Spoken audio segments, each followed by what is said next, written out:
முதல் செக்மெண்ட்டான வீட்டு சமையல இன்னைக்கு நம்ம பார்க்க போகிறது பரங்கிக்காய் மாங்காய் குழம்பு. மாங்காய் குழம்பு அப்படிங்கிறப்பயே நம்மளுக்கு வந்து எல்லாருக்குமே ரொம்ப பிடிக்கும் அப்படின்னு தெரியும். இதுக்கான இன்க்ரீடியன்ஸ் எல்லாம் பார்த்துட்டு வந்துடலாங்க.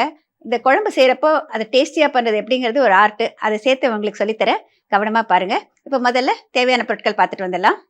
பரங்கிக்காய் மாங்காய் குழம்பு செய்ய தேவையான பொருட்கள்: பரங்கிக்காய் 250 கிராம், மாங்காய் விரும்பும் அளவு, வேக வைத்து மசித்த துவரம் பருப்பு 1 கப், குழம்பு மிளகாய் தூள் 1½ டீஸ்பூன், மஞ்சள் தூள் சிறிதளவு, பெருங்காயத்தூள் விரும்பும் அளவு, புளிக்கரைசல் தேவைப்படும் அளவு, கடுகு 1/4 டீஸ்பூன், சீரகம் 1/2 டீஸ்பூன், வெந்தயம் 2 சிட்டிகை, கொத்தமல்லி தழை விரும்பும் அளவு, உப்பு தேவைப்படும் அளவு, எண்ணெய் தாளிக்க தேவையான அளவு. பரங்கிக்காய் மாங்காய் குழம்பு செய்ய தேவையான பொருட்கள் எல்லாம் பார்த்துட்டீங்க இல்லையா? இப்போ இதை எப்படி பண்ணேன்னு சொல்லிட்டு பார்க்கலாங்க. முதல்ல இங்கே பாத்திரத்தில் வந்து கொஞ்சமாக தண்ணி ஊற்றி வச்சுருக்கேங்க. தண்ணி நல்லா கொதி வர நேரத்துக்கு இந்த மாங்காய் கட் பண்ணி வச்சுருக்கேன். இது தோலோடு போட்டோன்னாக்கா கொஞ்சம் நல்லது, சத்துக்களும் கிடைக்கும். ப்ளஸ் வந்து ஃபுல்லாக கரைஞ்சி போயிடாமல் கொஞ்சம் கரெக்டாக பீசஸ் மாதிரி இருக்குங்க. இப்போ இதை கொதி வர நேரத்தில் இந்த மாங்காய் பீசஸை சேர்த்துறேன். மாங்காய் வந்து நீங்கள் கூடுதலாக குறைச்சா போடலாம். ஆனால் மாங்காய் வந்து கூடுதலாக போட்டிங்கன்னா புளிக்கரைசலில் ரொம்ப குறைச்சிடணும். இதுக்கு புளியும் சேர்க்கறதுனால புளியோடு சேர்ந்து இந்த மாங்காய் புளிப்பும் சேர்றப்போ அது ஒரு தனி சுவையை கொடுக்குங்க. இப்போ இதுக்கு வந்து நான் பரங்கிக்காயை வந்து ஆல்ரெடி வந்து வேக வச்சு வச்சுருக்கேன். இந்த மாதிரி ஸ்கொயர் பீசஸாக கட் பண்ணிக்கோங்க. இந்த பரங்கிக்காய்க்கு பதிலாக நீங்கள் வந்து முருங்கைக்காய் சேர்க்கலாம், விதவிதமான வெஜிடபிள் சேர்க்கலாங்க. கத்திரிக்காய் சேர்க்கலாம், எந்த ஒரு வெஜிடபிளாக இருந்தாலும் சரி. சவுச்சவு சேர்க்கலாம். அதோட மாங்காய் காம்பினேஷன் கொடுத்தீங்கன்னா ரொம்ப டேஸ்டியாக இருக்கும். இப்போ இங்கே வந்து நான் வந்து ஒரு சின்ன டிப் சொல்கிறேங்க, நான் ரெகுலராக ஃபாலோ பண்ணுறது. துவரம்பருப்பு 1/4 அழாக்கு எடுத்துக்கிட்டிங்கன்னாக்க அதோட வந்து 1/2 டீஸ்பூன் அளவுக்கு வெந்தயம் சேர்த்துக்கோங்க. கழுவிட்டு தண்ணி ஊற்றிட்டு நம்ம எப்பவும் போல் மஞ்சத்தூள் போட்டுட்டு ப்ரெஷர் குக்கரில் 5 விசில் வேக வச்சுக்கோங்க.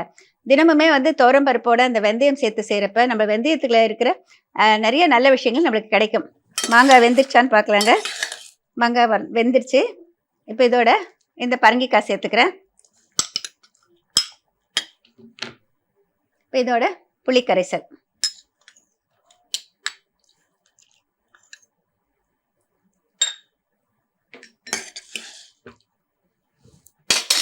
இந்த புளிக்கரைசல் சேர்த்துட்டேங்க. இந்த ஸ்டேஜ்லேயே வந்து இந்த பொடியை நான் போட்டுருவேன். அதாவது பருப்பு சேர்க்கறதுக்கு முன்னாடியே இந்த பொடி போட்டிங்கன்னா அதோடு சேர்த்து கொஞ்சம் நேரம் வேகிறப்ப அந்த எண்ணெய் பத்தை போடுறோமா நம்ம வெஜிடபிள், அதில் வந்து இந்த உப்பு காரம் புளிப்பு எல்லாம் வந்து நல்லா அப்சார்ப் ஆகிடுங்க. பருப்பு போட்டிங்கன்னா அப்சார்ப் ஆகாது. அந்த குழம்பை விட இந்த மாதிரி செஞ்சிங்கன்னா டேஸ்டியாக இருக்கும். சின்ன சின்ன டிப்ஸ் நான் சொல்கிறத ஃபாலோ பண்ணிங்கன்னா எல்லாருமே ரொம்ப டேஸ்டியாக பண்ணலாங்க. இப்போ இதோட இந்த பொடி நம்மளுக்கு தேவைப்படும் அளவு சேர்த்துக்கலாம். இது வீட்லேயே பிடிச்சதுனால நான் ஒரு 1½ டீஸ்பூன் அளவுக்கு சேர்த்துக்கிறேன். பொதுவாக நம்ம சவுத் இந்தியன் குழம்பு எல்லாத்துலேயுமே மஞ்சத்தூள் இல்லாததே கிடையாதுங்க. மஞ்சத்தூளை பற்றி நம்ம எல்லாருக்கும் நல்லா தெரியும். இந்த குர்குமின் கண்டென்ட்டை பற்றி இப்போ வந்து உலகம் பூரா பேசுகிறாங்க. எப்போவுமே வந்து கேன்சரை தடுக்கும் சக்தி இருக்குது, நோய் எதிர்ப்பு திறன் கொடுக்கறதுக்கு, இம்யூனிட்டி இன்க்ரீஸ் பண்ணுறதுக்கு மஞ்சள் தூள் வந்து ரொம்ப ரொம்ப முக்கியம். ரொம்ப குறைவாக போட்டாலும் மஞ்சளினுடைய குணம் வந்து மிக மிக அதிகங்க. மஞ்சள் தூளும் சேர்த்தாச்சுங்க. இப்போ இதோட வந்து தேவையான அளவு உப்பு போட்டுக்கலாம்.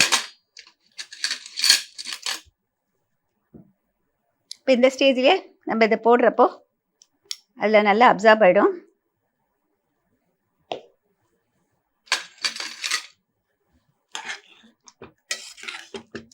இப்போ இதோட வந்து வேக வச்சு மசிச்ச துவரம்பருப்பு சூடாக இருக்கிறப்பே நம்ம மசிச்சிக்கணும்.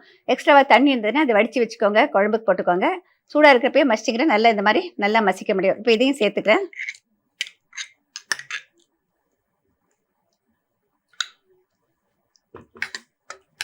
இதை சேர்க்குறப்பே இதனுடைய பருப்பு தண்ணி இல்லைன்னா வந்து நம்ம கொஞ்சம் தண்ணி சேர்த்துலாம். தேவையான அளவு திக்னஸ்க்கு தகுந்த மாதிரி சேர்த்துக்கலாம். பொதுவாக நாங்கள்லாம் வந்து ஆந்திரா ஸ்டைலில் பண்ணுறப்போ குழம்பு கூட வந்து ரொம்ப தின்னா பண்ண மாட்டாங்க, ஓரளவுக்கு திக்காக தான் பண்ணுவோம். அப்படியாவது நம்மளுக்கு வந்து தால் கொஞ்சம் கூடுதலாக சேரும், அதனால தான்.